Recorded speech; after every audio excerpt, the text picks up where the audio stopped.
নমস্কার। আমরা এই মুহূর্তে কথা বলবো ঢাকা থেকে। আমাদের সঙ্গে সংযুক্ত আছেন বাংলাদেশের মাননীয় প্রধান উপদেষ্টার উপপ্রেস সচিব আবুল কালাম আজাদ মজুমদার। মিস্টার মজুমদার বাংলাদেশের একজন স্বনামধন্য সাংবাদিক এবং লেখক।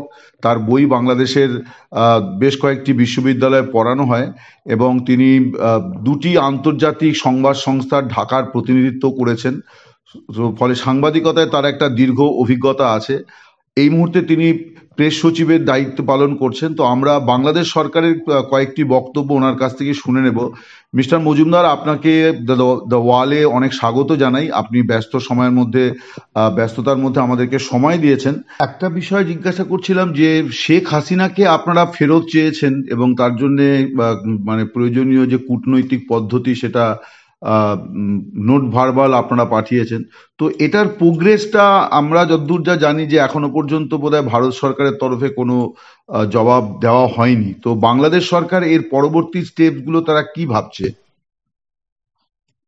ধন্যবাদ। আপনি ঠিকই জানেন যে আসলে ভারত সরকারের পক্ষ থেকে এই বাংলাদেশের যে নোট ভার্বালটা এটা রিসিভ করার বাইরে আসলে এই নতুন করে কোনো কিছু জানাননি। তবে এই বিষয়ে কূটনীতিক পর্যায়ে আনুষ্ঠানিক অনানুষ্ঠানিক ভাবে আসলে সবসময় তো যোগাযোগ হয়। ভারতে আসলে বাংলাদেশের বৃহত্তম প্রতিবেশী এবং বাংলাদেশের সাথে ভারতের সম্পর্কটা হচ্ছে বহুমুখী। নানা বিষয়ে আমরা অর্থনৈতিক ভাবে সামাজিক ভাবে দুটো দেশ পরস্পরের উপর নির্ভরশীল। তো স্বাভাবিক কারণে বাংলাদেশের সাথে ভারতের যোগাযোগটাও নিবিড় কূটনীতিক পর্যায়ে। এবং যখনই এই বিষয়ে কূটনীতিক পর্যায়ে কোনো যোগাযোগ হয় আমি নিশ্চিত যে এই বিষয়গুলো আসলে আলোচনায় আসে। এবং আমাদের দৃঢ় বিশ্বাস আসলে ভারত সরকার শেষ পর্যন্ত বাংলাদেশের জনমতের প্রতি শ্রদ্ধা জানিয়ে বাংলাদেশের আইনের প্রতি শ্রদ্ধা জানিয়ে যেটা উপযুক্ত মনে করবেন তারা সেই সিদ্ধান্তটাই গ্রহণ করবেন। এইটা কি এইরকম জায়গায় আছে যে শেখ হাসিনার বিষয়টি মানে তার প্রত্যর্পণ না হলে ভারত বাংলাদেশ সম্পর্ক মানে এই মুহূর্তে যা আছে তার থেকে আরো অবনতি হয়ে যেতে পারে? মানে আপনি এই মুহূর্তে একটা কথা বলছিলেন যে সম্পর্কটা বহুমুখী। আমি সেই জন্যই বলছিলাম যে এটা একটি ঘটনা যে শেখ হাসিনাকে দেওয়া হবে কি হবে না, ফেরত দেওয়া হবে কি হবে না। তো এইটা যদি একটুখানি বাংলাদেশ সরকারের মনোভাবটা আপনি বলেন। এটা মোটেও সেরকম নয় যে আসলে একজন ব্যক্তির প্রত্যাবর্তনের বিষয়ে কারণে আসলে ভারত বাংলাদেশের সম্পর্ক তলানিতে গিয়ে ঠেকবে। ভারত বাংলাদেশের সম্পর্কটা আমি তো একটু আগেও বলেছি আমাদের দুইটা দেশের মানুষের এবং দুইটা দেশের সরকারের পরস্পর কিছু বাণিজ্যিক অর্থনৈতিক নির্ভরশীলতাও আছে। ভারত বাংলাদেশের অন্যতম বৃহত্তম বাণিজ্যিক অংশীদার। বাংলাদেশ ভারত থেকে প্রচুর পণ্য আমদানি করে, ভারতও বাংলাদেশে প্রচুর পণ্য রপ্তানি করে। তো এইটা একটা ব্যবসায়িক সম্পর্ক আছে। আমরা যেহেতু প্রতিবেশী দেশ, আমাদের দুটো দেশ যখন বন্যা হয় আসলে আমরা দুটো দেশ একসাথে ক্ষতিগ্রস্ত হই। বন্যা মোকাবেলায় বা পানি যখন বেড়ে যায় বছরের একটা সময়ে, তখন আসলে পানি ব্যবস্থাপনা নিয়ে দুই দেশের একসাথে কাজ করার সুযোগ আছে। তো এরকম আরো অনেকগুলো বিষয় আছে যেগুলো আসলে বাংলাদেশ ভারত যৌথভাবে যদি কাজ করে তাহলে বাংলাদেশ ভারত উভয় দেশই আসলে উপকৃত হতে পারে। তো যখন দুটো প্রতিবেশী দেশ পরস্পরের উপর এভাবে অর্থনৈতিক কারণে বা প্রাকৃতিক দুর্যোগ, খরা, বন্যা ইত্যাদি অনেক বিষয়ে আসলে পরস্পরের সহযোগিতার উপর নির্ভরশীল, পরস্পরের যদি তথ্য আদান প্রদানও হয় এসব ক্ষেত্রে, তাহলেও দেশের মানুষ কিন্তু উপকৃত হয়।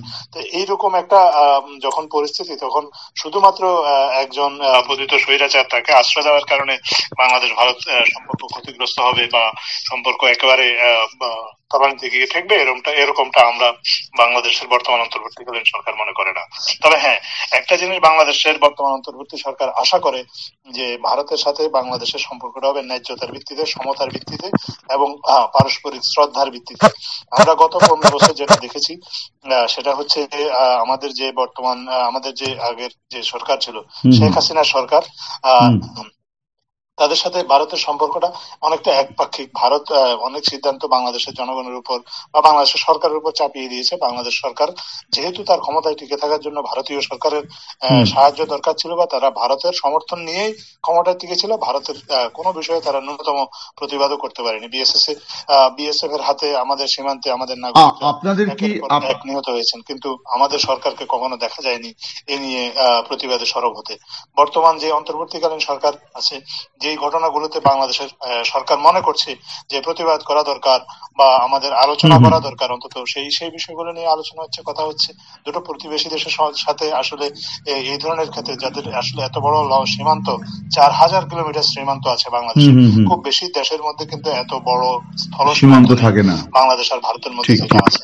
তো এটা আসলে দুই দেশের নিরাপত্তার সাথেও এটা সম্পর্কিত, কারণ দুই দেশের কিছু কিছু সীমান্ত অঞ্চল আছে যেখানে আসলে নিরাপত্তা সহযোগিতা যদি না করা হয় তাহলে দুই দেশের জন্যই অসুবিধা।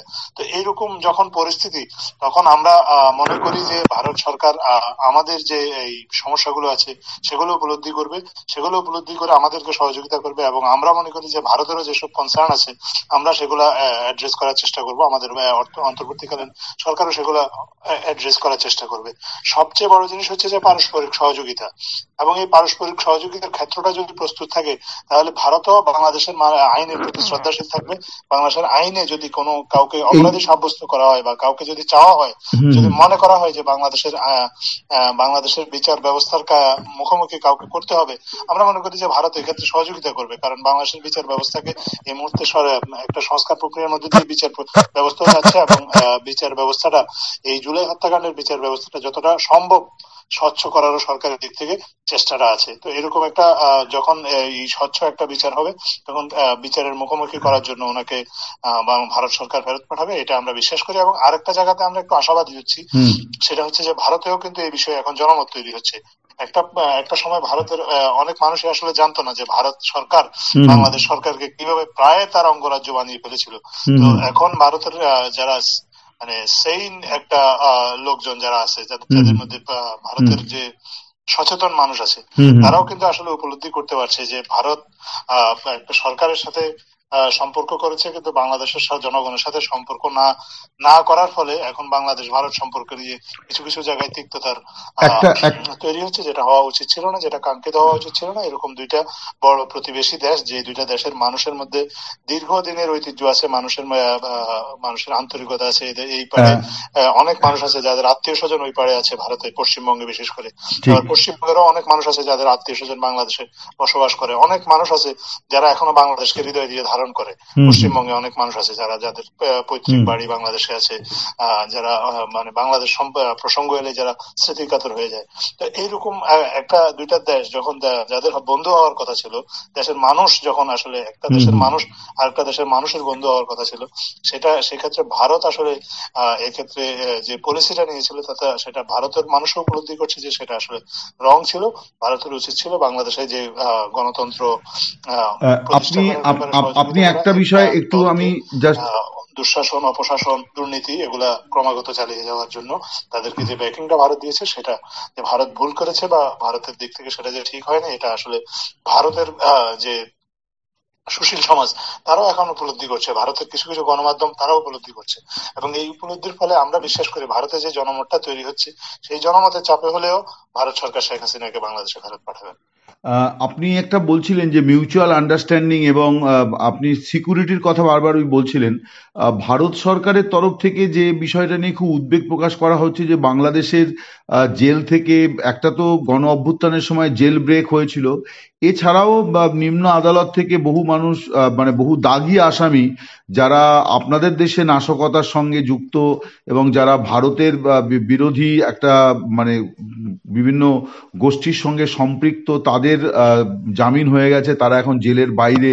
একটা বড় অংশ যাদেরকে জঙ্গি বলা হয়, তো সেইটা আমি একটুখানি জানতে চাইছিলাম যে এই বিষয়টা ইনফ্যাক্ট সাবেক প্রধানমন্ত্রী যিনি মানে ভারতেই আছেন, তিনি যে বক্তৃতা করছেন সেখানে তিনি একেবারে স্পষ্ট বলছেন যে বাংলাদেশকে জঙ্গি রাষ্ট্র বানিয়ে ফেলা হচ্ছে। এটা যদি একটুখানি ক্ল্যারিফাই করেন। আসলে আপনি আপনি দেখে থাকবেন বা আপনি লক্ষ্য করে থাকবেন, জঙ্গি নিয়ে আমাদের আগে সরকার যে ন্যারেটিভটা তৈরি করেছিল এটা মূলত তার রাজনৈতিক সুবিধার্থে। বাংলাদেশে জঙ্গিবাদের উত্থান ঘটবে, জঙ্গিরা বাংলাদেশে যদি আওয়ামী লীগ সরকার না থাকে তাহলে জঙ্গিরা দেশ দখল করে নেবে, এরকম কিছু ন্যারেটিভ তৈরি করে বিশেষ করে পশ্চিমা এবং দেশগুলো এবং ভারতকে এগুলো বুঝ দেওয়া হয়েছিল।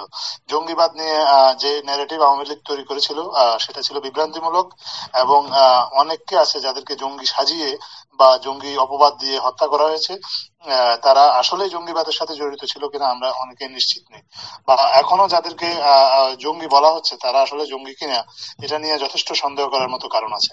তো একজন একজন কাউকে সরকার, কোনো একটা সরকার রাজনৈতিক সুবিধার জন্য একজন মানুষকে জঙ্গি বলে দিলেই কিন্তু সে জঙ্গি জঙ্গি হয়ে গেল না। আসলে বাংলাদেশ সরকার জঙ্গিবাদের ব্যাপারে জিরো টলারেন্স সবসময় মেনটেন করে, এবং সবচেয়ে বড় জিনিস হচ্ছে বাংলাদেশের মানুষের মধ্যে জঙ্গিবাদের আসলে কোনো ঠাঁই নেই। বাংলাদেশ একটা মডারেট মুসলিম কান্ট্রি, এদেশের মানুষ ধর্মপ্রাণ, কিন্তু আবার একই সাথে বাংলাদেশের মধ্যে ধর্মীয় গোঁড়ামির পরিমাণ বাংলাদেশি মুসলমানদের মধ্যে অন্য অনেক দেশের চেয়ে কম, যে কারণে বাংলাদেশের জঙ্গিবাদ মাথাছাড়া দিয়ে আসার আসলে সেভাবে কোনো সুযোগ নেই। 2006-7 সালে একবার মাথাছাড়া দেওয়ার চেষ্টা করেছিল জঙ্গিবাদ, সেটা সরকারের পক্ষ থেকে সমূলে নির্বিপার আমি বলবো যে নির্মূল করা হয়েছিল। তার পরবর্তীতেও জঙ্গিবাদ যখনই উত্থান মাথা তুলে দাঁড়ানোর চেষ্টা করা হয়েছিল, সেটা বাংলাদেশের জনগণই প্রতিরোধ করেছে, বাংলাদেশের আইন শৃঙ্খলা বাহিনীও সেটা প্রতিরোধ করেছে। কিন্তু এখানে জঙ্গিবাদটাকে আসলে কাজে অজুহাত হিসেবে কাজে লাগিয়ে ভিন্নমতকে দমন করার জন্য বা বাংলাদেশকে বহির্বিশ্বের কাছে এমন ভাবে উপস্থাপন করা হয়েছে যাতে মনে হবে যে আওয়ামী লীগ ছাড়া আর কারো পক্ষে আসলে বাংলাদেশ যদি আর কেউ যদি বাংলাদেশের জনগণের দায়িত্ব নেয় তাহলে বোধহয় বাংলাদেশটা জঙ্গিদের স্বর্গরাজ্যে পরিণত হবে। এ ধরনের মিথ্যা এবং বিভ্রান্তিমূলক প্রচারণাটা আওয়ামী লীগ সরকার চালিয়েছিল। এখনো যাদেরকে আসলে আপনারা বলছেন যে জঙ্গি, এরা আসলে কতটা জঙ্গি এটা নিয়ে আমাদের অনেকেরই সন্দেহ আছে। এটা একটা প্রশ্ন। আরেকটা প্রশ্ন হচ্ছে যে এটা তো আদালত তাদেরকে মুক্তি দিয়েছে, আইনি প্রক্রিয়া তারা মুক্তি পেয়েছে। কেউ যদি আদালতে বিচার পাওয়ার অধিকার প্রত্যেক নাগরিকের আছে। আদালতে যদি কাউকে আপনি যদি যুক্তি তর্ক দিয়ে বা প্রমাণ দিয়ে যদি প্রমাণ না করতে পারেন বা বলতে পারেন যে তার বিরুদ্ধে জঙ্গিবাদের যে অভিযোগ আছে সেই অভিযোগগুলো যদি আপনি প্রমাণ না করতে পারেন তাহলে আদালত তাকে মুক্তি দেবে, এটাই স্বাভাবিক। এখানে কাউকে খামাকা জঙ্গি সাজিয়ে বা জঙ্গির কথা বলে এই জঙ্গি জুজু দেখিয়ে আসলে বাংলাদেশে মানুষকে বা বিভ্রান্ত করার বা বাংলাদেশের যে আসলে ভাতৃপ্রতিম এই অন্যান্য দেশের মানুষকেও আসলে এক ধরনের বিভ্রান্ত করার চেষ্টা করা হচ্ছে।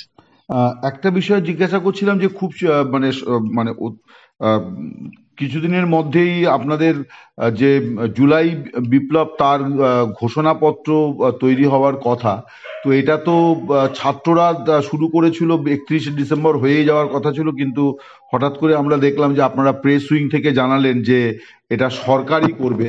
এখন সরকার যে করবে, আমি যেটা জানতে চাইছিলাম স্পেসিফিক্যালি যে এটা কি সরকারের মানে এই ঘোষণাপত্র কি সরকারের ওপর দায় বর্তাবে যে সেটা সরকার বাস্তবায়িত করবে? এটা যদি একটুখানি পরিষ্কার করেন আর কি। প্রথমত জুলাই ঘোষণাপত্র এটা আসলে আমাদের দেশের সব মানুষেরই একটা দাবি, কারণ আমাদের জুলাই বিপ্লবটা সংগঠিত হয়েছিল একটা বিশেষ অবস্থার প্রেক্ষিতে, এবং জুলাই বিপ্লবের ফলে বাংলাদেশে পরিবর্তনের সূচনা হয়েছিল। কিন্তু এই পরিবর্তনটা যাতে আসলে স্থায়ী এবং যুথবদ্ধ একটা পরিবর্তন হয়, সাস্টেইনেবল একটা কিছু হয়, যাতে দেশে একটা এমন একটা রাজনৈতিক বন্দোবস্ত তৈরি করা যায় যাতে জুলাই পূর্ববর্তী অবস্থায় বাংলাদেশকে আর কখনোই ফিরে যেতে না হয়, এটা আসলে সবারই একটা দাবি ছিল। ছাত্রদের পক্ষ থেকে এই দাবিটা এসেছে, কিন্তু আমরা বর্তমান অন্তর্বর্তী সরকার অনুধাবন করেছে যে আসলে অন্য রাজনৈতিক দলগুলোকেও যদি আসলে এটার সাথে সম্পৃক্ত করা যায় তাহলে একটা যে আমাদের দেশে যে অন্তত কিছু বিষয়ে যেসব জাতীয় ঐক্যমত আছে, অন্তত এই বিষয়টাতেও জাতীয় ঐক্যমত থাকে, এবং জাতীয় ঐক্যমত যদি থাকে তাহলে এটা সরকারকে আর আলাদাভাবে ঘোষণা দিয়ে বাস্তবায়ন করতে হবে না। এটা সবারই যেহেতু এটাতে সম্মতি থাকবে, বা যা বাংলাদেশের জাতীয়ভাবে প্রতিনিধিত্বশীল বা ক্রিয়াশীল সবগুলো রাজনৈতিক দলের যদি এ ধরনের ঘোষণাপত্র সম্মতি থাকে তাহলে জাতীয়ভাবে এটা আসলে স্বয়ংক্রিয়ভাবেই আমরা মনে করি যে এই ঘোষণা বাস্তবায়ন হয়ে যাবে। আমি আবার একটু পুরনো আগের প্রসঙ্গ অর্থাৎ দ্বিপাক্ষিক সম্পর্কের জায়গায় যেতে চাইছিলাম। সেটা হচ্ছে আমাদের বিদেশ সচিব গিয়েছিলেন ঢাকায়, সেটা একটা মানে রুটিন বৈঠকই, কিন্তু একটা অন্য মাত্রা পেয়েছিল। তো আপনারা কি মনে করছেন যে বিক্রম মিস্ত্রির যে সফর 9ই ডিসেম্বর উনি গিয়েছিলেন, তারপর কি একটা যে অস্থিরতা তৈরি হয়েছিল সেটার মধ্যে কি খানিকটা গুণগত কোনো পরিবর্তন হয়েছে দুদেশের সম্পর্কে এবং প্রতিক্রিয়াতে? দেখেন, বাংলাদেশের দিক থেকে আসলে বাংলাদেশ তো কখনোই বলে নাই যে বাংলাদেশ ভারতের সাথে সম্পর্ক খারাপ করবে বা ভারতের সাথে বাংলাদেশ সম্পর্ক ছিন্ন করবে।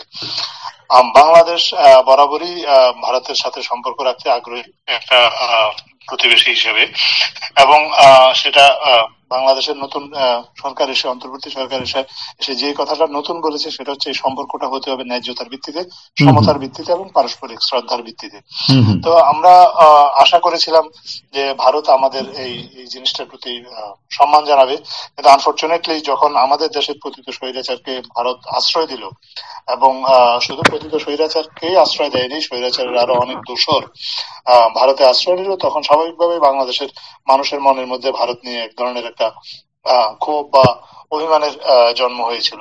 তো এটাতে কিছু দূরত্ব হওয়ার আশঙ্কা ছিল। যে ভারতের বিদেশ সচিব এসেছেন, উনি আসার ফলে উনি ভারতের অবস্থানটা ব্যাখ্যা করেছেন, সেই ব্যাখ্যাটা যেমনই হোক সেই ব্যাখ্যাটা উনি করেছেন, কথা বলেছেন। আর যখন মানুষ আসলে কূটনৈতিক পর্যায়ে যখন কথাবার্তাটা চালু থাকে, হুম তখন হুম সম্পর্ক তো আস্তে আস্তে স্বাভাবিক হবেই। যে আলোচনা করে তো আসলে যে কোনো বিষয়ে যে কোনো দূরত্বই বোঝানো যায়। আপনি হুম শুধু ভারতের বিদেশ সচিব যে সফর করেছেন সেটা নয়। আমি মনে করি যে ডক্টর মনমোহন সিং যখন মারা গেলেন, হুম আমাদের মাননীয় প্রধান উপদেষ্টা নিজে ভারতীয় দূতাবাসে গিয়েছেন, গিয়ে ওনার প্রতিকৃতিতে হুম শ্রদ্ধা জানিয়েছেন, ওনার সাথে ওনার সম্পর্কে স্মৃতিচারণ করেছেন, হুম হুম এবং ওনার পরিবারের প্রতি সমবেদনা জানিয়েছেন। হুম হুম এই যে আসলে এগুলো হচ্ছে পারস্পরিক শ্রদ্ধা, পরস্পরের প্রতি যে বিশ্বাস, আস্থা, এই এই এই বিষয়গুলো, এগুলো আসলে কূটনীতিতে আমরা খুবই মনে করি যে জরুরি। হুম ভারতের পররাষ্ট্র সচিব যেমন এসেছেন, আমাদের মাননীয় প্রধান উপদেষ্টার থেকেও আসলে ভারত যখন রাষ্ট্রীয় শোক পালন করছিল 7 দিন, আমরাও ভারতের শোকে সামিল হয়েছি হুম এই শোক বই আসলে হুম স্বাক্ষর করে। তো হুম এই জিনিসগুলো আসলে ইন্ডিকেট করে যে আমাদের আসলে আমাদের সম্পর্কটাকে যেভাবে বাইরে থেকে বা মিডিয়াতে অনেকে প্রচার করে, এটা সম্পর্কটা আসলে এরকম নয়। সম্পর্কটা আমাদের যথেষ্ট ভালো আছে এবং সেটা আরো ভালো করার সুযোগ রয়েছে। তো এমনি আমি একটু যা জানতে চাইছিলাম যে দুই রাষ্ট্রপ্রধানের কি দেখা সাক্ষাৎ হওয়ার কোনো, মানে এমনিতে কোনো আন্তর্জাতিক মঞ্চে দেখা হওয়ার তো এক্ষুনি কোনো রুটিন দেখছি না, অন্য কোনো ভাবে কি কোনো কিছু হচ্ছে যে আহ, দেখা হতে পারে mister Modi and mister Yunus, বা আপনাদের পররাষ্ট্র উপদেষ্টা এবং আমাদের পররাষ্ট্র মন্ত্রীর এরকম কোনো কিছু কি আছে দেখেন, এজেন্ডাতে? আপনার আমাদের বর্তমান অন্তর্বর্তী সরকার, ডক্টর ইউনূস অন্তর্বর্তী সরকার প্রধান হিসেবে দায়িত্ব নেওয়ার পর প্রথম ওনাকে যে কয়জন সরকার প্রধান আসলে ফোন করেছিলেন, তার মধ্যে ভারতীয় প্রধানমন্ত্রীও আছেন। হুম হুম বাংলাদেশ সরকারের পক্ষ থেকে অনুরোধ করা হয়েছিল জাতিসংঘ সাধারণ পরিষদে আহ, একটা যদি যদি দ্বিপাক্ষিক কোনো সাইড লাইনে বৈঠক একটা করা যায়। বৈঠক যদি হয় আর কি। আনফরচুনেটলি টাইমিং এ মিলে না, ডক্টর ইউনূস নিউ ইয়র্কে পৌঁছানোর অনেক আগে আসলে ভারতের প্রধানমন্ত্রী নিউ ইয়র্ক ত্যাগ করেছেন, ফলে সেই বৈঠকটি হতে পারেনি। কিন্তু বাংলাদেশের পক্ষ থেকে এই ধরনের বৈঠকের ব্যাপারে যথেষ্ট বা আগ্রহ আছে, এবং বাংলাদেশ মনে করে যে এই ধরনের বৈঠক হলে সম্পর্কের যে দূরত্ব বা যদি কিছু থেকেও থাকে সেটা দূর করা যাবে। সামনে আমি একটা সম্ভাবনা দেখছি, বিমস্টেক সম্মেলন আছে হয়তো আপনার এপ্রিলে থাইল্যান্ডে, সেখানে যদি দুই দেশের সরকার প্রধান যদি সিদ্ধান্ত নেন যে তারা যাবেন, সেখানে তাদের দেখা হওয়ার একটা সম্ভাবনা আছে। এবং যদি শেষ পর্যন্ত যদি এই সম্মেলনে বাংলাদেশের প্রধান উপদেষ্টা এবং ভারতের প্রধানমন্ত্রী দুইজনই যান, তাহলে সেখানে একটা আলোচনার সুযোগ তো অবশ্যই রয়েছে। একটা বিষয় নিয়ে অনেকে ইয়ে করছেন যে বাংলাদেশের স্বাভাবিক রাজনৈতিক পরিস্থিতি, মানে এই যে আপনি বলছিলেন যে আওয়ামী লীগেরও অনেকে দেশের বাইরে আছেন এবং দেশের মধ্যেও তাদের অনেকে জেলখানায় আছেন, আত্মগোপনে আছেন, মামলা মোকদ্দমায় আছেন। তো এই পরিস্থিতিটাকে আপনারা কিভাবে ইয়ে করছেন, মানে এই পরিস্থিতিতে কি বাংলাদেশ কি পরিস্থিতি কি স্বাভাবিক, না মানে রাজনৈতিক অস্থিরতা, মানে কোন জায়গায়, মানে আওয়ামী লীগ কি তারা নির্বাচনে বা রাজনৈতিক কর্মকাণ্ডে ফিরতে পারবে? মানে তারা বিভিন্ন সময় বলছেন বটে, কিন্তু দেখা যাচ্ছে যে সেইভাবে তারা ফ্রি ইয়ে করতে পারছেন না। তো এই জায়গাটি কি একটু মানে বাংলাদেশ সরকার। আওয়ামী লীগ আওয়ামী লীগ রাজনীতিতে থাকবে কি থাকবে না, এটা একটা রাজনৈতিক সিদ্ধান্ত। এই সিদ্ধান্তগুলো আমাদের রাজনৈতিক দলগুলোই নেবে। এই রাজনৈতিক বা অন্যান্য যে রাজনৈতিক দলগুলো আছে, হুম হুম তারা তারা মিলে সিদ্ধান্ত নেবে আসলে আওয়ামী লীগের ব্যাপারে বাংলাদেশের সরকারের কি করা উচিত, কিংবা আদালত থেকেও কোনো নির্দেশনা আসতে পারে। হুম হুম কিন্তু একটা বিষয় তো পরিষ্কার যে জুলাই হত্যাকাণ্ডে আওয়ামী লীগের নেতৃত্বে হয়েছে, এবং আওয়ামী লীগের শীর্ষ মহলের ইন্ধনে হয়েছে, এবং হুম তারাই এই হত্যাকাণ্ডগুলো তৈরি করেছে, এটার বহু এভিডেন্স আছে। হুম হুম এবং কিন্তু আনফরচুনেটলি এখন পর্যন্ত আওয়ামী লীগের কেউ, শীর্ষ পর্যায়ে কোন নেতা নেত্রী এই জুলাই হত্যাকাণ্ডের জন্য কোনো ধরনের অনুতাপ বা অনুশোচনা প্রকাশ করেনি, বরঞ্চ তারা এই হত্যাকাণ্ডকে নানাভাবে আহ প্রশ্নবিদ্ধ করার চেষ্টা করে বা জাস্টিফাই করার চেষ্টা করছে। এবং তারা নানাভাবে আসলে নিজেদেরকে বাঁচানোর জন্য এই যারা ভিকটিম হুম হুম তাদেরকে আবার নতুন করে নানা ধরনের অপবাদ দেওয়ার চেষ্টা করছে। তো এই যখন পরিস্থিতি, তখন বাংলাদেশের সাধারণ মানুষের মনে আওয়ামী লীগ নিয়ে তো আসলে ঘৃণাটা এত সহজে যাওয়ার কথা নয়। হুম তো হুম এবং বাংলাদেশের সাধারণ মানুষের একটা দাবিও আছে যে এই জুলাই হত্যাকাণ্ডের সাথে যারা জড়িত তাদের প্রত্যেককে বিচারের মুখোমুখি করা। এবং জুলাই হত্যাকাণ্ডের সাথে যেহেতু আওয়ামী লীগের বড় বড় নেতা যারা আছেন, including former prime minister Sheikh Hasina, ওনাদের প্রত্যক্ষ এবং হুম পরোক্ষ নানাভাবে ইন্ধন ছিল। সো হুম ওনাদেরকে বিচারের মুখোমুখি করার একটা দাবি বাংলাদেশে আছে। এবং এই বিষয়ে এখন পর্যন্ত বাংলাদেশে জাতীয় ঐক্যমত রয়েছে, এবং এই ঐক্যমত্যে আমরা কোনো ফাটলও দেখিনি, এবং আমরা মনে করি যে এটা বাংলাদেশের এখন বেশিরভাগ মানুষেরই মনের দাবি। বেশ, আপনাকে অনেক অনেক ধন্যবাদ আমাদেরকে সময় দেওয়ার জন্য। দ্য ওয়ালের পক্ষ থেকে আপনাকে আবার কৃতজ্ঞতা জানাই। আপনি ব্যস্ত সময় থেকে, মানে ব্যস্ততা থেকে আমাদেরকে একটু সময় দিয়েছেন। আপনাকে অনেক ধন্যবাদ। আপনি ভালো থাকুন। জি, আপনাকেও ধন্যবাদ। আপনাকেও ধন্যবাদ। অনেক ধন্যবাদ।